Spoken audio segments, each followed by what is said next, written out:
लोकसभा चुनाव के पहले चरण की तैयारी पूरी हो चुकी है।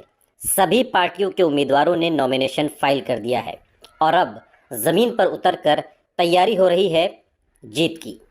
बिहार के पूर्व मुख्यमंत्री जीतन राम मांझी ने गया लोकसभा सीट से अपना नामांकन दाखिल कर दिया है। गया से मांझी पहले भी 3 बार चुनावी मैदान में उतर चुके हैं, लेकिन उन्हें हार का सामना करना पड़ा। आज के इस वीडियो में हम आपको गया लोकसभा सीट के बारे में बताएंगे। गया की इस लोकसभा सीट पर मांझी, जो 3 बार चुनाव हार चुके हैं, एक बार फिर एनडीए के उम्मीदवार के तौर पर चुनावी मैदान में हैं।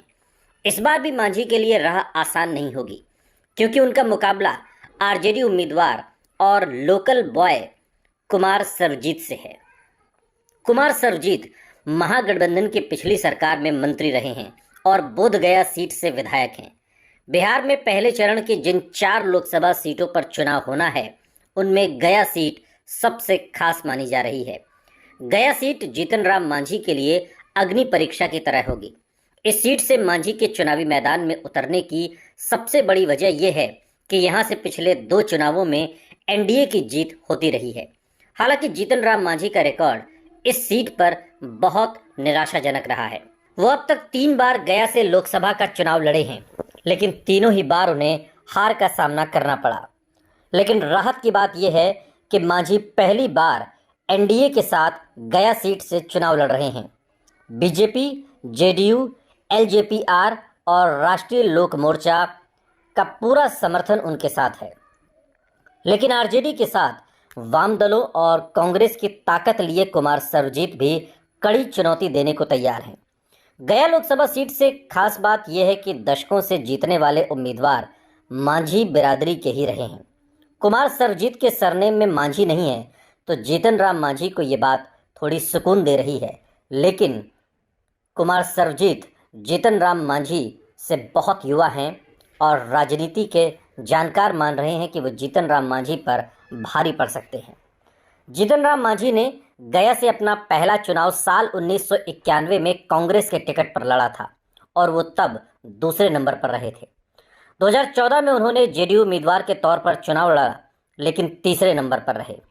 हालांकि लोकसभा चुनाव लड़ने के बावजूद वो बिहार के मुख्यमंत्री बना दिए गए, क्योंकि नीतीश कुमार ने चुनाव में जेडीयू की हार के बाद मांझी को अपना उत्तराधिकारी चुना था। साल 2019 में मांझी की पार्टी महागठबंधन में शामिल हो गई और इस तरह एक बार फिर वो गया सीट से दूसरे स्थान पर रह गए। पिछले चुनाव में जेडीयू के विजय कुमार मांझी ने उन्हें गया सीट पर पटकनी दे दी। आपको बता दें कि गया में पहले चरण के तहत 19 अप्रैल को मतदान होना है। पहला चरण मांझी के साथ साथ उनकी पार्टी के लिहाज से भी बेहद खास है। लिटमस टेस्ट हम के विधायकों का भी होना है। पहले चरण के जिन 4 लोकसभा सीटों पर चुनाव हो रहा है, उनमें हम के सभी 4 विधायकों के विधानसभा क्षेत्र में वोटिंग होनी है। औरंगाबाद लोकसभा सीट के इमामगंज विधानसभा सीट से तो खुद जीतन राम मांझी विधायक हैं और औरंगाबाद में ही पहले चरण की वोटिंग है। अगर कुमार सर्वजीत के राजनीतिक करियर की बात करें तो लोगों के बीच उनकी चर्चा काफ़ी पॉजिटिव है जीतन राम मांझी की तुलना में। आरजेडी विधायक कुमार सर्वजीत पूर्व सांसद स्वर्गीय राजेश कुमार के पुत्र हैं। आपको बता दें कि इनके पिता स्वर्गीय राजेश कुमार 1992 से 1996 तक गया के सांसद रहे। साथ ही इसके पहले वो 3 बार बोधगया विधानसभा के विधायक भी रह चुके थे। मीडिया रिपोर्ट्स बताती हैं कि विधायक कुमार सर्वजीत के पिता राजेश कुमार की हत्या 22 जनवरी 2005 को हुई थी। जब इनके पिता की हत्या हुई तो उसके कुछ दिन बाद लोक जनशक्ति पार्टी ने उपचुनाव में उतारा। इन्होंने 2009 के उपचुनाव में राजनीति में पहली बार कदम रखा और एलजेपी के टिकट पर 17 महीने के लिए विधायक चुने गए। पिता स्वर्गीय राजेश की तरह ही सर्वजीत अपने क्षेत्र में लोकप्रियता हासिल की। कुमार सर्वजीत के करियर को लेकर अगर बात करें तो 2015 के चुनाव में पुनः आरजेडी के टिकट पर विधायक चुने गए और उस दिन से लेकर आज तक बोधगया विधानसभा सीट पर उनका कब्जा कायम है। आपको बता दें कि कुमार सर्वजीत का जन्म 23 अप्रैल 1975 को अतरी विधानसभा के चहल गांव में हुआ था।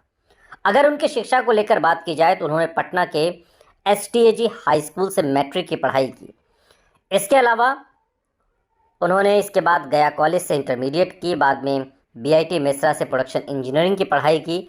इंजीनियरिंग की पढ़ाई पूरी होने के बाद वो एसआईटी रांची में प्रोफेसर की जॉब करने लगे और उसके बाद से अब जब वो राजनीति में हैं तो राजनीति में उनका मुकाबला राजनीति के पुराने धुरंधर और माहिर खिलाड़ी जीतन राम मांझी से है।